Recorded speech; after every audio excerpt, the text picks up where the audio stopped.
खैर अता फरमाए कि इन्होंने अपनी जिम्मेदारियों का एहसास कर लिया और इस फितने के सद्दबाव के लिए मुअस्सिर कोशिशें करती।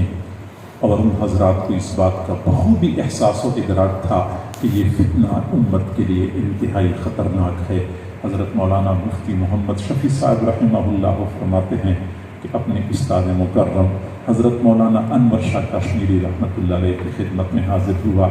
मैंने देखा वो मखमूम और उदास बैठे हुए थे। मैंने कहा उस्ताद जी क्या मसला है, आज आप बड़े मखमूम नज़र आ रहे हैं। फरमाया मियाँ मैं अभी सोच रहा था कि मैंने अपनी ज़िंदगी ज़ाया कर दी। ज़िंदगी मैंने ज़ाया कर दी। मैंने अर्ज़ किया उस्ताद जी अगर आप ये फरमाते हैं कि आपने ज़िंदगी ज़ाया की है तो फिर कौन ऐसा बंदा होगा जिसकी ज़िंदगी काम में आई हो। दुनिया का वो कौन सा खित्ता है जहाँ पे आपका इल्मी फैज़ न पहुँचा हुआ हो, और आपने ज़िंदगी में कौन सा ऐसा दिन गुजारा है जिसमें दीन का काम न किया हो। तो आप कैसे फरमा रहे हैं कि मैंने अपनी ज़िंदगी ज़ाया कर ली। तो अल्लामा अनवर शाह कश्मीरी रहमतुल्लाह अलैह ने फरमाया कि मैं सोच रहा था, मैं पूरी ज़िंदगी बुखारी और तिरमिज़ी पढ़ाता रहा, बुखारी शरीफ में जहमिया और मुर्जिया पे रद्द करता रहा, तिरमिज़ी शरीफ में हनफियत के मसलक को राजिह करने की पूरी कोशिश करता रहा कि अहनाफ का मसलक राजिह है। मुझे इस तरफ तवज्जो ही नहीं थी कि इधर तो कादियान में एक झूठा बंदा खड़ा हो गया है, उसने मुसलमानों की ईमान में नक़ब लगाना शुरू कर दिया है। अगर मुझे पहले पता होता तो मैंने जो सलाहियतें उधर सर्फ की हैं वो सलाहियतें मैं इधर ही सर्फ कर लेता। फिर मुफ्ती साहब फरमाते हैं कि अल्लामा अनवर शाह कश्मीरी रहमतुल्लाह अलैह की हालत ये थी कि न दिन में वो कभी हमने खुश देखे न कभी रात में हमने उनको मसरूर देखा, बल्कि मुसलसल मखबूम और फिक्रमंद रहते थे और इस फितने के सद्दबाब के लिए हर वक्त मुतहर्रिक रहते थे। फरमाते हैं कि मरज़ वफ़ात में मुब्तला थे, चलने फिरने से कासिर हो चुके थे, डॉक्टरों ने चलने फिरने से मना कर दिया था। अचानक अपने खुद्दाम को फरमाया कि भाई मुझे मदरसे में ले जाओ, मैंने तुलबा और उस्तादों को आखिरी वसीयत करनी है, मुझे मदरसे में ले जाओ, मैंने अपने मदरसे के तुलबा और असातिज़ा को आखिरी वसीयत करनी है। खुद्दाम ने चारपाई पे उठाया और मदरसे के सहन में पहुंचा दिया। तुलबा जमा हो गए, असातिज़ा जमा हो गए। तो हज़रत अल्लामा अनवर शाह कश्मीरी रहमतुल्लाह अलैह ने फरमाया, तुलबा को खिताब करके फरमाया कि तुम तो सारे के सारे इस वक्त मेरे शागिर्द हो।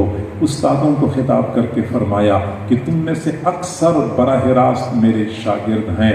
मैं तुम सबको ये वसीयत करता हूँ, ये नसीहत करता हूँ कि मैंने इस्लाम की 14 सदियों की तारीख़ का मुताला किया, तमाम तर फितनों पे मैंने नज़र डाली, लेकिन 14 सदियों की तारीख़ में मैंने हर फितने को कंगाला, मैंने देखा। मैं अपनी बसीरत से ये बात करता हूँ कि इस्लाम की 14 सदियों की तारीख़ में कादियानियत से सबसे ज़्यादा ख़तरनाक फितना दूसरा वजूद में नहीं आ चुका है। सबसे ज़्यादा ख़तरनाक फितना ये कादियानियत का है। फिर अपने शागिर्दों को फरमाया कि तुम में से जो बंदा चाहता है कि क़ियामत के दिन हुज़ूर सल्लल्लाहु अलैहि वसल्लम की मुबारक हाथों से हौज़ कौसर का जाम नसीब हो जाए, जो बंदा चाहता है कि क़ियामत के दिन रसूलुल्लाह सल्लल्लाहु अलैहि वसल्लम की शफ़ाअत में से हिस्सा मिल जाए, तो उसको चाहिए कि अपनी सलाहियतें ख़त्म नबूवत के तहफ़्फ़ुज़ के लिए सर्फ कर दे, अपनी सलाहियतें इस काम के लिए सर्फ कर दे। और हमारे अकाबिर को इस बात पे बड़ा एअतिमाद था कि जो कोशिशें ख़त्म नबूवत के लिए की जाती हैं वो इंदल्लाह कबूल व मकबूल होती हैं, जो कुर्बानियाँ नमूसे रिसालत के लिए दी जाती हैं वो इंदल्लाह कबूल व मकबूल होती हैं। चुनांचे 1953 की तहरीक में जब मौलाना अताउल्लाह शाह बुखारी रहमतुल्लाह अलैह ने लाहौर में तकरीर की, और तकरीर उस कमाल की थी कि लोगों में आग लगा दी, मजमे को भड़काया। लोग हुजूर सल्लल्लाहु अलैहि वसल्लम की मोहब्बत में बेकाबू हो रहे थे, चुनांचे लोग सड़कों पे निकल आए। हुकूमत ने उन लोगों का रास्ता रोकने के लिए कर्फ्यू नाफिज कर दिया, लेकिन लोगों का सैलाब रुकने वाला नहीं था। चुनांचे उन्होंने नामूस रिसालत की भी तहफ़्फ़ुज़ नामूस रिसालत की भीख मांगनी शुरू कर दी। لیکن اپنی ہی وطن کے محافظین نے اپنی ہی وطن کے عوام کے اوپر گولیاں برسانی شروع کر دی۔ چنانچہ چند دنوں میں 10,000 بندے شہید ہو گئے۔ 2 سال کے بعد حضرت مولانا سید عطا اللہ شاہ بخاری رحمۃ اللہ علیہ لاہور تشریف لے گئے تھے بیان کرنے کے لیے۔ اسٹیج پر بیٹھے تھے، مجمع میں سے کسی نے پرچی بھیجی اور کہا شاہ صاحب ایک مسلمان کا خون کتنا قیمتی ہوتا ہے، آپ نے 2 سال پہلے یہاں تقریر کی تھی جس کے نتیجے میں 10,000 بندے شہید ہوئے، بچے یتیم ہو گئے، والدین بے سہارا ہو گئے، عورتوں کے سہاگ اجڑ گئے، ان 10,000 شہداء کی خون کا حساب کون دے گا؟ جب حضرت مولانا سید عطا اللہ شاہ بخاری رحمۃ اللہ علیہ نے پرچی پڑھ لی تو سیدھے ہو کے بیٹھ گئے اور فرمایا تم کیا کہتے ہو؟ تم ان 10,000 شہداء کی بات کرتے ہو؟ میں یہ کہتا ہوں حضور صلی اللہ علیہ وسلم کے زمانے سے لے کر آج تک جتنے لوگوں نے ختم نبوت کی خاطر یا ناموس رسالت کے تحفظ کی خاطر اپنی جانوں کے نذرانے پیش کیے ہیں، میں ان سب لوگوں کے خون کا حساب دینے کے لیے تیار ہوں۔ اور پھر فرمایا کہ قسم ہے خدا کی، اگر میرے نانا کی جوتے کے ایک تسمے کی خاطر پوری امت شہید ہو جائے پھر بھی میں کہتا ہوں حق ادا نہیں ہوا۔ جوتی کے تسمے کی خاطر اگر پوری امت شہید ہو جائے میں پھر بھی کہوں گا کہ حق ادا نہیں ہوا۔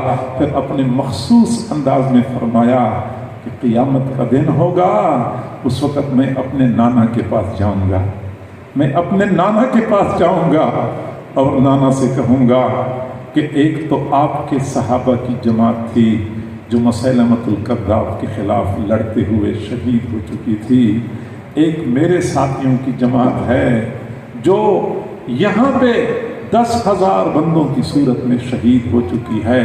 چونکہ دونوں جماعتوں کا مقصد اور نصب العین ایک تھا، اس لیے میری گزارش ہے کہ میرے ان ساتھیوں کو جو شہید ہو چکے ہیں مسیلمۃ الکذاب کے خلاف لڑنے والے اور شہید ہونے والے صحابہ کرام کی جماعت میں کھڑا کر دیا جائے۔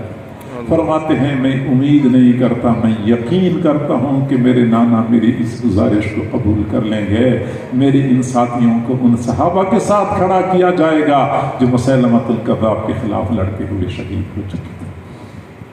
حضرت مولانا تاج محمود رحمہ اللہ تعالی فیصل آباد کی کچہری مسجد میں 1953 کی تحریک میں بیان کر رہے تھے، ناموس رسالت کے تحفظ کی خاطر مجمع پھاڑے مار مار کے رو رہا تھا اور حضرت کی روانی تھی کہ رک نہیں رہے تھے۔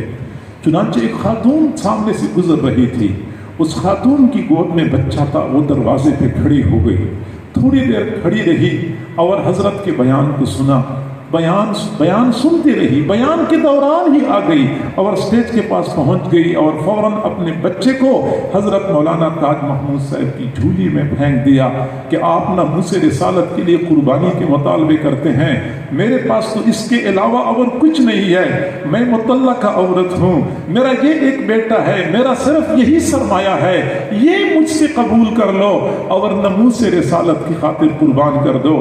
ماں نے بچہ حضرت کی گود میں ڈال دیا اور روانہ ہو گئی۔ حضرت نے بلا لیا واپس، بی بی واپس آ جاؤ۔ پھر فرمایا کہ ناموس رسالت کی تحفظ کی خاطر جب گولی چلے گی سب سے پہلے تاج محمود کے سینے میں پیوست ہوگی، دوسری گولی چلے گی، یہ میرا بیٹا میرے پاس موجود ہے طارق محمود، اس کی سینے میں پیوست ہوگی، پھر اس کے بعد جب گولیاں چلیں گی تو مجمع کے ایک ایک بندے کے سینے میں پیوست ہوگی، پھر سب سے آخر میں آپ کے بچے کی باری آئے گی، ابھی یہ بچہ اپنے ساتھ لے جاؤ۔ ہم اندازہ لگا سکتے ہیں کہ خواتین کی قربانی کا جذبہ کس قدر شدید ہوا کرتا ہے ایسے معاملے پہ۔ یقیناً ختم نبوت کا معاملہ یہ انتہائی حساس ہے اور ہمیں چاہیے کہ ہم نہ صرف یہ کہ اس عقیدے پر پکے رہیں بلکہ اس عقیدے کو سمجھنے کی کوشش کریں۔ مجھ سے پہلے حضرت مولانا اللہ وسائے صاحب دامت برکاتہ العالیہ نے بہت خوبصورت انداز میں، بہت عام فہم انداز میں آپ لوگوں کے سامنے عقیدہ ختم نبوت کے اصول پیش کیے اور مرزا قادیانی کی کفر تکفیر کی اصول بھی آپ کے سامنے